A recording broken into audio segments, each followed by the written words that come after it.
الحمد لله رب العالمين والعاقبة للمتقين والصلاة والسلام على سيد الأنبياء والمرسلين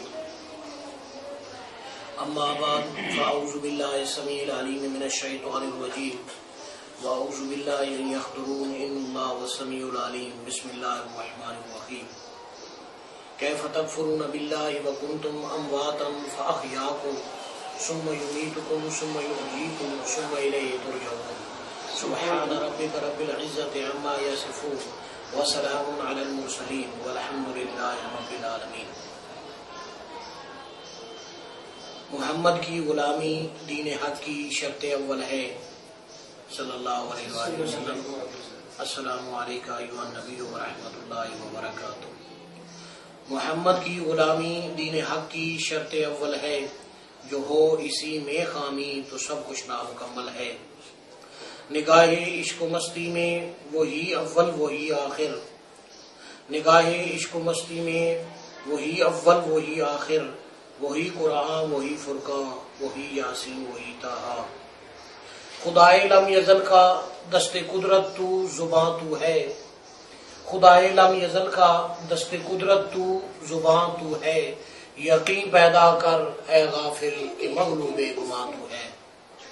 بزرگوں، دوستوں اور عزیزوں، معزز حاضرین کرام، سامعین کرام، قرآن پاک کی جس آیت کی میں نے آپ کے ساتھ تلاوت کی ہے، سورۃ بقرہ کی آیت ہے۔ اللہ رب العزت فرماتے ہیں کیف تکفرون باللہ، کس طرح تم انکار کرتے ہو اللہ رب العزت کا، وکنتم امواتا، حالانکہ تم مردہ تھے، فاحیاکم، بس اس نے تمہیں زندگی عطا کر دی، ثم یمیتکم، پھر تمہیں موت دے گا، ثم یحییکم، پھر تمہیں زندہ کرے گا، ثم الیہ ترجعون، پھر تمہیں اسی کی طرف لوٹ کر جانا ہے۔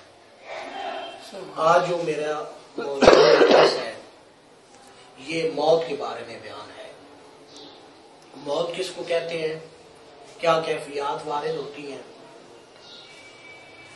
اور اس کے فوائد کیا ہیں اور اس کے مقاصد کیا ہے۔ موت ایک لفظ ہے، اس کے کتنے حرف ہیں؟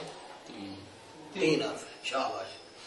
موت کا لغوی معنی قرآن پاک میں اور حدیث پاک میں بہت سے معنوں میں استعمال ہوا ہے، مگر میرا مقصود یہ ہے، ایک لغوی معنی اس کا استعمال ہوا ہے روح کا جسم سے جدا ہو جانا۔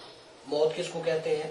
روح کا جسم سے جدا ہو جانا۔ روح کا جسم سے جدا ہو جانا لغت میں اس کا جو لفظی معنی آتا ہے موت کا وہ یہ ہے، اگرچہ اور بھی کئی معنوں میں موت کا لفظ استعمال ہوا ہے، مگر ایک اس کا معنی لغت میں استعمال ہوا ہے روح کا جسم سے جدا ہو جانا، اس کو موت کہتے ہیں، اور یہی میرا مقصود ہے بیان۔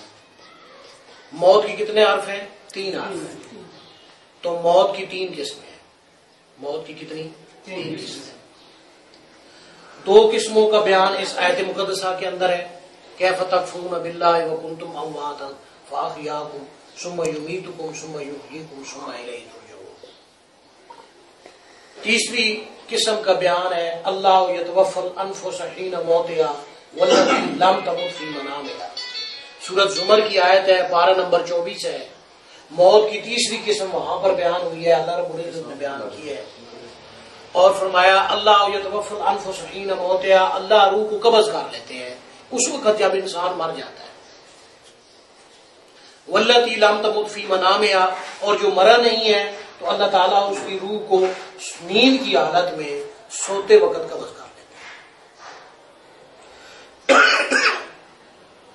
اب یہ کیفیات کیا ہے اور اس کی حقیقت کیا ہے؟ موت کے حرف کے اعتبار سے ہی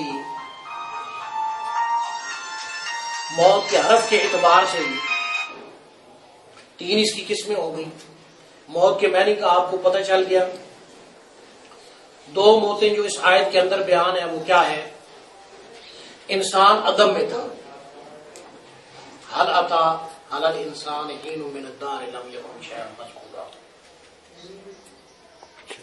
انسان پر وہ بھی وقت تھا، قرآن پاک میں سورۃ دہر کی ابتدائی آیت ہے، وہ بھی وقت تھا جب انسان کوئی قابل ذکر چیز نہیں تھا، ایک من ماء مہین، گندا قطرہ تھا، منی کا قطرہ تھا، اس شکل میں وہ اپنے والد کی پشت میں اور ماں کے جسم میں موجود تھا۔ روح اس کے جسم سے جدا تھی، جسم اس کا قطرے کی شکل میں تھا اپنے والدین کے جسم میں، اور روح اس میں داخل نہیں ہوئی تھی، اس لیے اس کو موت کہا۔ کیف تکفرون باللہ، تم کیسے انکار کرتے ہو اللہ رب العزت کا، وکنتم اموات، تم مردہ تھے۔ مردہ اس لیے یہاں پر اللہ رب العزت نے اس کو فرمایا کہ روح اس کے جسم سے جدا تھی، وہ قطرے کی شکل میں موجود تھا اپنے والدین کے جسموں میں، مگر روح اس کے جسم کے ساتھ ابھی ملی نہیں تھی، اتصال نہیں ہوا تھا، وصل نہیں ہوا تھا، کہ اس کے ساتھ روح داخل نہیں ہوئی تھی جسم کی وجہ سے، جس کو وہ زندہ کہا۔ وَكُنْتُمْ أَمْوَاتًا فَأَحْيَاكُمْ، پس اللہ رب العزت نے تمہیں زندگی عطا کی۔ کیسے زندگی عطا کی؟ مختصراً بیان کروں گا کہ جب انسان ماں کے پیٹ میں ہوتا ہے تو اس کا جسم بنتا ہے، قرآن پاک میں اور حدیث پاک میں بہت تفصیل ہے۔ 4 ماہ 10 دن کا آپ صلی اللہ علیہ وسلم نے فرمایا، جب بچی اور بچہ ماں کے پیٹ میں ہوتا ہے تو اللہ رب العزت اس کے اندر روح کو پھونک دیتا ہے، جب روح داخل ہوتی ہے تو وہ بندہ زندہ ہو جاتا ہے، اس سے پہلے وہ مردہ ہے۔ 4 ماہ 10 دن سے پہلے بچہ مردہ ہوتا ہے، اگرچہ اس کا نظام تبدیل ہو رہا ہوتا ہے، وہ منی کے قطرے سے خون بنتا ہے، پھر بوٹی بنتا ہے، پھر گوشت کے ٹکڑے اعضاء بن کے، تو اس میں روح بھی آتی ہے۔ جی ہاں اسلام جی